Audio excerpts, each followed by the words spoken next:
The Assembly will now hear an address by His Excellency Mikheil Saakashvili, President of Georgia.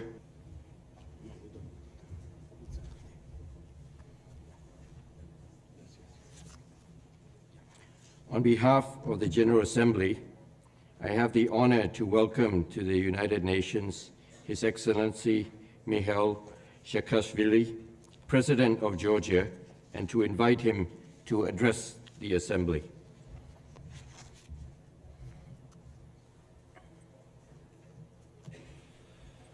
Mr. President, Your Excellencies, distinguished delegates, it is a great honor to represent once again my beloved nation at this rostrum. During the past decade, as I had the privilege to address this hall, Georgia has moved from a failed state to a market democracy. We have experienced both advances and setbacks, both breakthroughs and mistakes. But the world has been able to witness the constant commitment to freedom of my nation. I ask you today to once more hear the voice of a nation that transcends political and social and religious differences in a common love for freedom. A voice that, despite all the problems we have encountered and the challenges we still have to overcome, is full of hope. And looking at our world today, I do think that this voice of hope is needed. The optimism of the early 90s, when the spread of liberal and democratic values seemed natural, when the end of history had been proclaimed, and when the United States nations was set to become the heart and the soul of the world, finally at peace, this optimism of 90s, when I was a student here in New York, and I had the opportunity to be here as an Internet United Nations, which was full of optimism, and then it has been crushed by a wave of pessimism and cynicism. The world is not at peace. Humankind has not reconciled with itself, and the UN did not become the soul of the heart or the heart of the united globe. Western civilization, once triumphant, is now trying to tackle a deep economic, social, and mental crisis. In Eastern Europe, the colored revolutions are challenged by the very forces they had defeated a few years ago. In the Middle East, the glorious images of cheering crowds of Cairo and Tunisia had been replaced by the horrendous videos of the gassed children of Damascus. There are many good reasons to be disillusioned. But should the dogmatic optimism of the 90s be replaced by an equally dogmatic pessimism, by the sense of resignation that suffocates hope? Should the fact that the expansion of democracy and freedom turns out to require profound struggle, should it lead us to renounce our beliefs and our principles? I came here today to share the hopes on behalf of my nation and to speak out on behalf of my Georgian people against this ambient fatalism. I came here to address those who doubt, those who hesitate, those who are tempted to give in. If the West is outdated, then why do millions of Poles, Czechs, Estonians, Romanians, and others do cherish so much the day they enter NATO? And why are millions of Ukrainians, Georgians, Moldovans, and others desperately are knocking on the doors of the European Union? If freedom is no longer fashionable, how do we explain that the suicide of an unknown citizen in a remote Tunisian town has changed the map of the world? No, history did not come to an end in 1989 or 1991, as it was proclaimed, and it never will. But freedom is still its motor and its horizon. Everywhere, men and women who want to live in freedom and confronted by the forces of tyranny. The question is, are we going to be actors or spectators in this confrontation? Distinguished delegates, as I speak, the Eastern European countries aspiring to join the European family of free and democratic nations are facing constant pressures and threats. Armenia has been cornered and forced to sign customs union, which is not in this nation's interest or in the interest of our region. Moldova is being blockaded. Ukraine is under constant attack. Azerbaijan faces extraordinary pressure, and Georgia is occupied. Why? Because an old empire is trying to reclaim its bygone borders. And borders is actually not the right word, since this empire be it the Russian Empire, the Soviet Union, the Russian Federation, or the Eurasian Union, never had borders. It only had margins. I came today to speak in the name of these margins. Unlike most nations, the Russian Federation has no interest in having stable states around it. Neighboring countries in constant turmoil, that is what the Kremlin is seeking. It rejects the very idea of strong governments in Georgia, Ukraine, or Moldova, even ones that try to be friendly to their interests. I was never a great fan of what the French call la langue de bois. But as my second term nears its end, I feel more than before the urge to speak my mind. Let us be very concrete. Do you think that Vladimir Putin wants, for instance, Armenia to decisively triumph over Azerbaijan? No. This would make Armenia too strong and potentially too independent. Do you think then the contrary is true, that Moscow wants Baku to prevail over Yerevan? Obviously not. The current rise of a modernized, dynamic Azerbaijan is a nightmare for the Russian leaders. No, they do not want anyone to prevail, and the conflict itself is their objective, since it keeps both nations dependent and blocks their integration into European common space. Do you think that electoral defeat of the forces that led the Orange Revolution in Ukraine has led the Kremlin to take a softer approach to this country? To the contrary. I spoke yesterday to my colleague Viktor Yanukovych.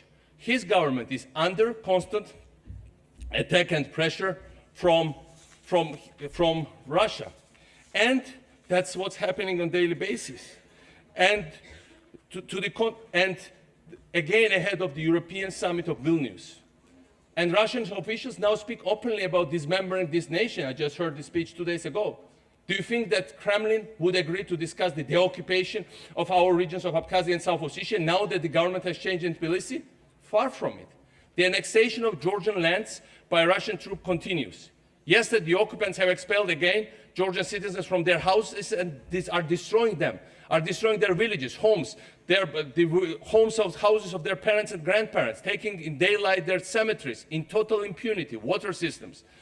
Despite the friendly statements made by the new Georgian government in recent weeks and months, the Russian military keep advancing its positions, dividing communities with new barbed wires, threatening our economy, moving towards the vital Baku-Supsa pipeline, approaching more and more the main highway of Georgia, and thus putting into question the very sustainability of our country. We are one of very few nations of history, and I'm very proud of it, that sustained, unfortunately, full-blown Russian attack, and we are the only one for many centuries whose statehood and independence have survived. Despite full-blown attack by more than 100,000 strong Russian army, despite being bombed by 200 planes, attacked by full Russian Black Sea Fleet, and tens of thousands of mercenaries. Our statehood and independence have survived against all these things. But let us not risk losing now in times of peace. We survived because we were united. We survived because the world was with us. I hope the world will stay with us when this pressure is applied to us. I came here in the name of Georgian people to ask you, the international community, to react strongly to this aggression and to help us to put an end to the Russian annexation of our lands. The hostility of Vladimir Putin and his team towards the government I had the privilege to lead for almost a decade was not based on personal hatreds or cultural misunderstandings. Any such interpretation would just be a smokescreen. My predecessor, President Shevardnadze, came from the highest Soviet nomenclatura. He was returned to power in Georgia with direct Russian help in the 90s through a military coup. He was well known for his Soviet diplomatic skills, unlike me. And yet Russia has constantly undermined his authority and even tried to assassinate him several times. This is not about Gamsakhurdia, the first Georgian president, Shevardnadze, Saakashvili, or President Prime Minister Ivanishvili. Those names actually do not matter when the stakes are so high. This is about the possibility or not of true statehood in Georgia and beyond. Why? Because the current Russian authorities know perfectly well that as soon as strong institutions are built in Ukraine, Georgia, Moldova, or any other place, as soon as functioning states emerge, such institutions, such states, will reflect and enforce the will of their people, which is to become fully independent and move towards Europe. The Georgian experience of successful reforms and the creation of functioning state was therefore considered a virus that could and would contaminate the whole post-Soviet region. We became the least corrupt country in Europe, world's #1 reformer according to the World Bank, one of the top places to do business, the least criminalized country in Europe after being one of the most criminalized ones. And that was the virus that should have been eliminated by every means possible. This is why the Georgian nation has suffered an embargo, a war, an invasion, and an occupation all since 2006. But this also is why the resistance of the Georgian people and the resilience of Georgian democracy are of the utmost importance for the whole region. Dear colleagues, the efforts to roll back the advances of the UN and NATO in our region, progress based on the will of our people, are becoming even more intense. These efforts have a name: the Eurasian Union. It makes me sick when KGB officer Vladimir Putin lectures the world about freedom, values, and democracy. This is a list of the things he can do to the world. Being dictatorial leader of one of the last empires left. But this new project is much more dangerous than his lectures. The Eurasian Union has been shaped as an alternative to the European Union and unveiled by Vladimir Putin as the main project of his new presidency, new Russian empire. Because European and Euro-Atlantic integration take a lot of time and require tremendous efforts, because there are moments when you might think you are pursuing a mirage, because the threats becoming so strong, the pressure so direct, while the promises seem so far away, some people in our region might fall victim to fatigue and ask themselves, why not? Today, I want precisely to explore this why not. Much more than with a choice of foreign policy or international alliances, our nations are confronted with choice of society, a choice of life. Our people have to decide whether they accept to live in a world of fear and crime, a world in which differences are perceived as threats and minorities are punching bags, a world in which opponents are faced with selective justice or beatings, a world, my dear friends, that we all know very well in our region and in some other regions in the world, since this is the world from which we are coming. The Eurasian Union is both our recent past and the future, shaped for us by some ex-KGB officers in Moscow. On the opposite side, our revived traditions and our centuries-old aspirations led us towards another world called Europe.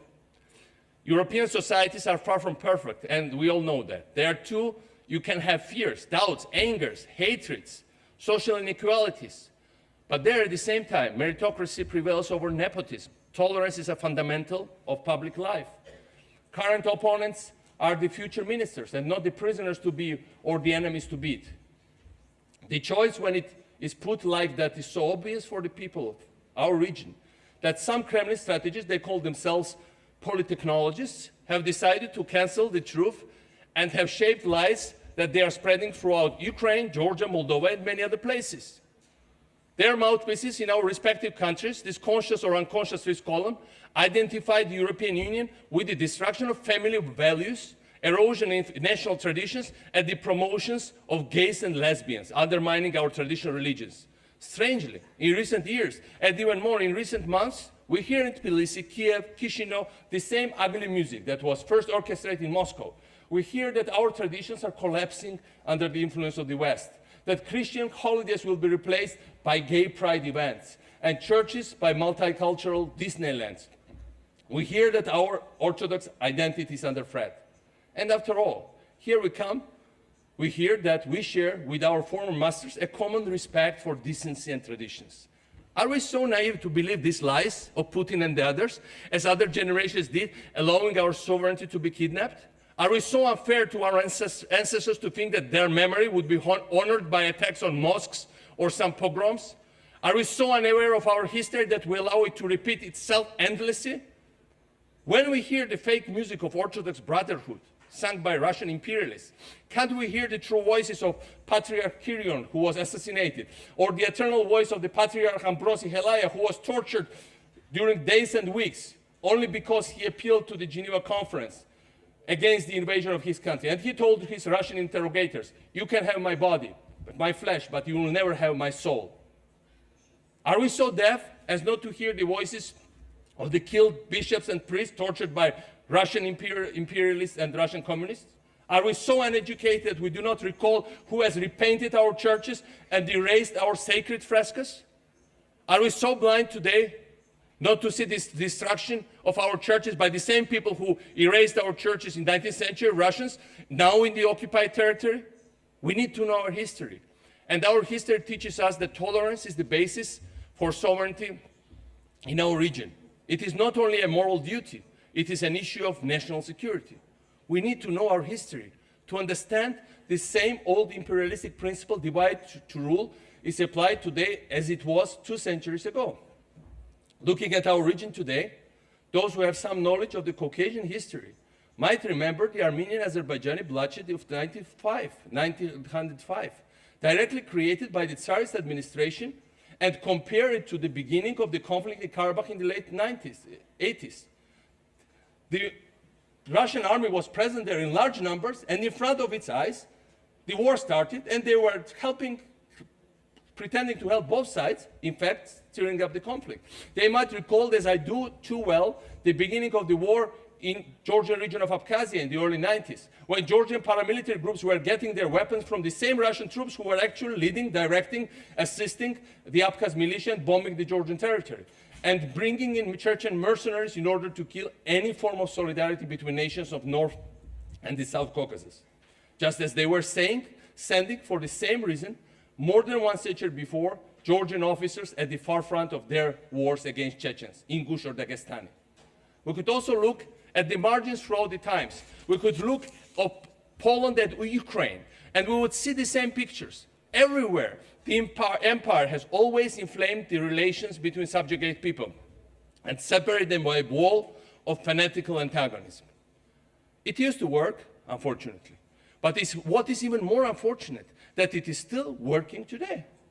Ladies and gentlemen, distinguished delegates, the European Union, the greatest political success of recent decades, has been built on 3 pillars, which also could be characterized as 3 rejections. The rejection of the extreme nationalists that had led Europe to the collective suicide of 2 world wars and the horrors of Nazism. The rejection of communism that was threatening to spread throughout the continent and the world. And in the end, the rejection of colonialism and imperialism. It took time, and many of your delegates remember it very well, very painfully, because you were victims of French imperialism or British imperialism. It took time for the French and British empires to accept this third rejection. But giving up their colonies was the price to pay for the modernization of their economy and the development of their democracy, and also for the European unification to actually be realized. The Eurasian Union is based on the exactly opposite promises. It is fueled by intolerance, it is led by old KGB structures, and it is shaped to revive an old empire. That's what the Eurasian Union is all about. Of course, joining the Eurasian Union is therefore very easy. There are no social, economic, or political criteria to be met. Becoming a colony, in fact, requires no effort at all. Passivity, mediocrity, absence of national pride are the only requirements. Willingness to be slave is another one. On the other hand, to get into a real union, there is no alternative to making a Herculean effort and meeting exact criteria, because such principles are precisely what to create the union. So to those who doubt, I tell that it is precisely because the EU demands effort and imposes criteria.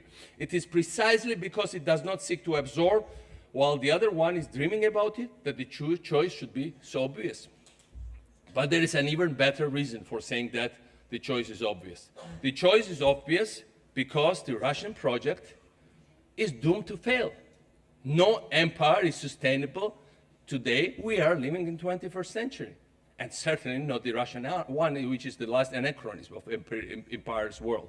If we look back at history, France and the UK have lost their colonies, not only because these colonies fought there for independence, but also because people in Paris and London ultimately did not believe anymore in their empire.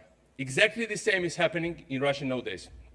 The imperial dream is being rejected, first at its margins, as we have seen, but most crucially, perhaps the idea of the empire is rejected at its very center.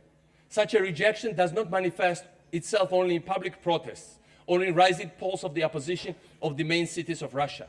It expresses itself in the universal cynicism of Russian elites towards Putin's Eurasian vision. The very people who are supposed to serve it do not believe in the viability of the project. Reject it at its margins, reject it at its centers. The imperialistic path will come to a dead end, and the Eurasian unions will fail, and Russia will, after all, become a nation state with borders instead of margins. Real country with real borders. Then it will start to seek stable relations with stable neighbors. Then cooperation will replace confrontation. It will happen, and much sooner than people think, to the benefit of the margins, but most of all to the benefit of the Russian people themselves. It will happen because the imperial project is absurd for a generation of Russian citizens who are among the most enthusiastic users of the internet in the world. It will happen because ethnic discrimination that Russia is using inside its territories is not going to consolidate and make Russia more strong and united state. It will happen because the endless resources provided by the revenues of oil and gas are challenged by perspectives offered by the exploitation of shale gas and shale oil. Shale gas revolution is really undermining the last authoritarian empire in the world. It will happen because gas alone does not replace economic modernization. It will happen because the occupation and the absence of justice. It will happen because the entire regions have been alienated by discrimination and violence. Because the people of Chechnya, Ingushetia, Dagestan, Tatarstan, Bashkortostan, and many other places have been so much persecuted that they do not feel part of any common project with central authorities in Moscow. It will happen because of frustrations, angers, hatreds are too strong, and unifying ideal is too absent. It will happen not in the coming decades, but in the coming years. Few years from now, you will recall my words, Vladimir Putin will have left the Kremlin and vanished from the Russian politics. Even if he says that he will be for another 20 years or so there. Russian citizens will remember him as a ghost from the old times, the times of corruption and oppression. Nobody knows whether this process will be calm or violent, whether his successor will be nationalistic or liberal, or both together. But what matters is something else. Russia will no longer be an empire. It will become, finally, a normal nation state. This is the horizon we should prepare for, all of us together. Meanwhile, as our region will remain an area of confrontation, the formerly captive nations should unite their strengths instead of cultivating their divisions. Some leaders, some countries in the past had understood that. Freedom of one was depending on the freedom for all other subjugate nations. Like the Poland of many centuries, when they were dreaming about uniting all the persecuted people, or of Marshal Pilsudski, that was inviting all the oppressed people and their officers to unite under the flag of Polish independence and Polish military forces.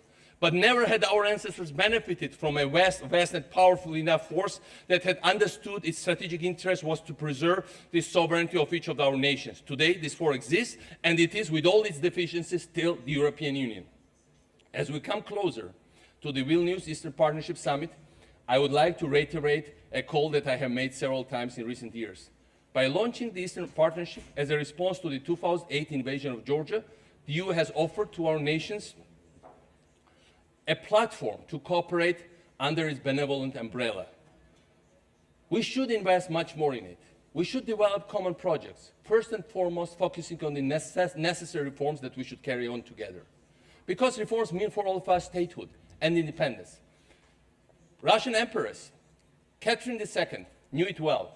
And when Poland, despite the attempts from them, has from Russians, started to implement successfully an ambitious program of reforms following the precepts of the French or British Enlightenment, she wrote a long and secret letter to Friedrich the Great. This letter was German Emperor. This letter was and remains one of the most impressive expressions of the nature and the strategy of the imperialistic project. It reads that ongoing reforms are dangerous both for Russia and Prussia, because they will turn Poland into a true state, that they need to be stopped, and that Poland should be attacked and dismembered because they are fully implemented, that they will never occupy it again.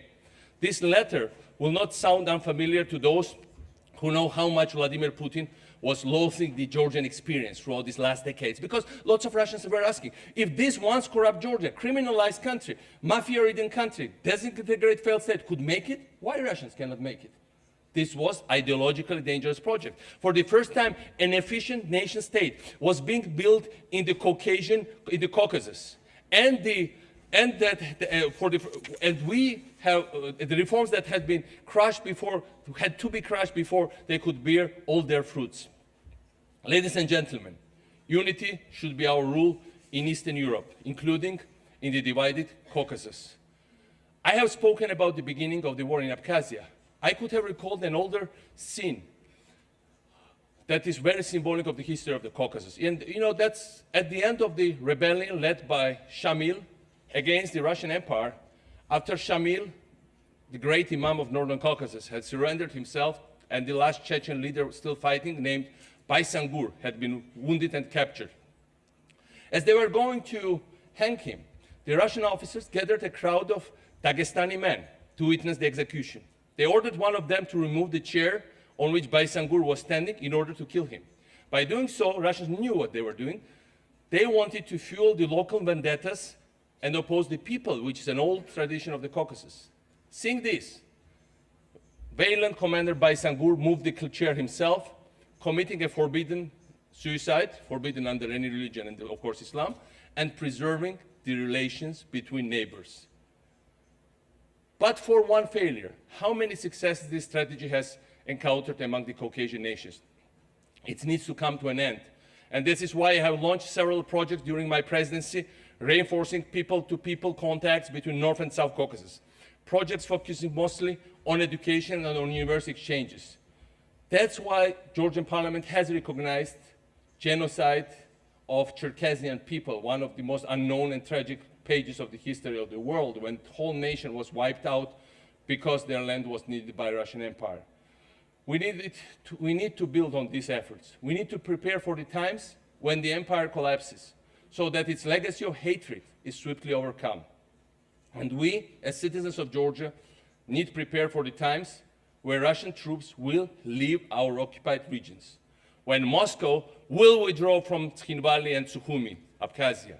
We need to prepare ourselves to welcome back our Ossetian and Abkhaz fellow citizens as brothers and sisters, and not as enemies. We will need to prepare for the times when hundreds of thousands, in fact more than 500,000 of Georgian and other ethnic groups that have become IDPs because of war go back to their deserted houses. Because these times will come sooner than we think, much sooner, in the years to come.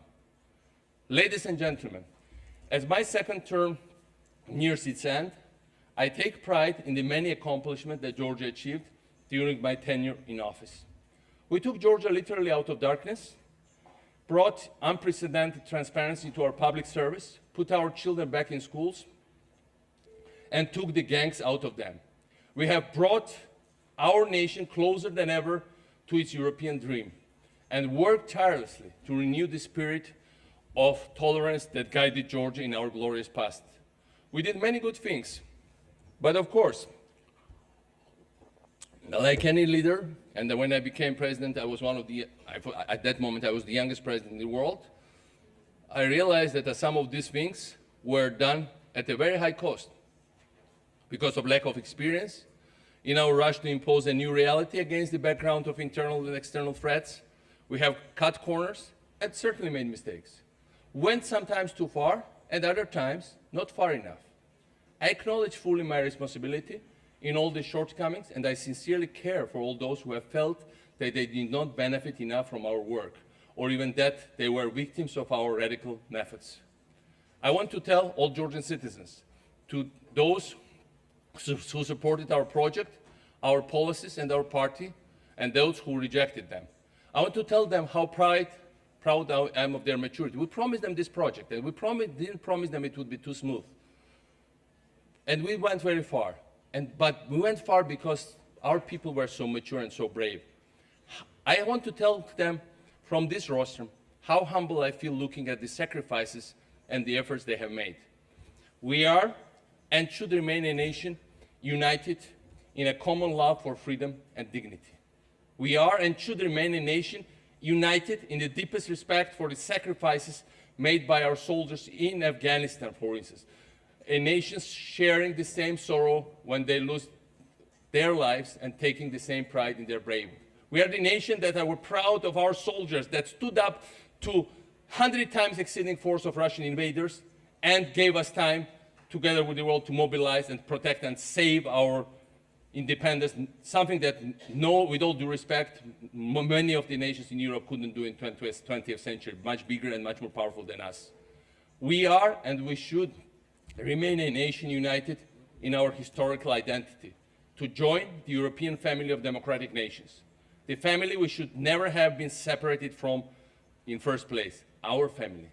The path of the Georgian people towards freedom, regional unity, and European integration is far from over, and I will continue to dedicate every day of my life to its success as a proud citizen of a proud nation. Thank you so much.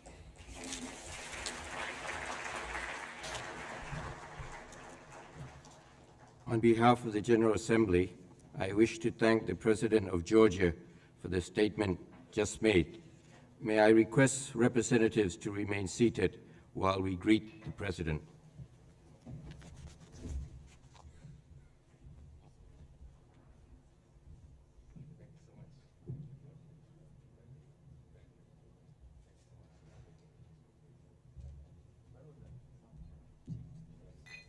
Yeah, they did dirty.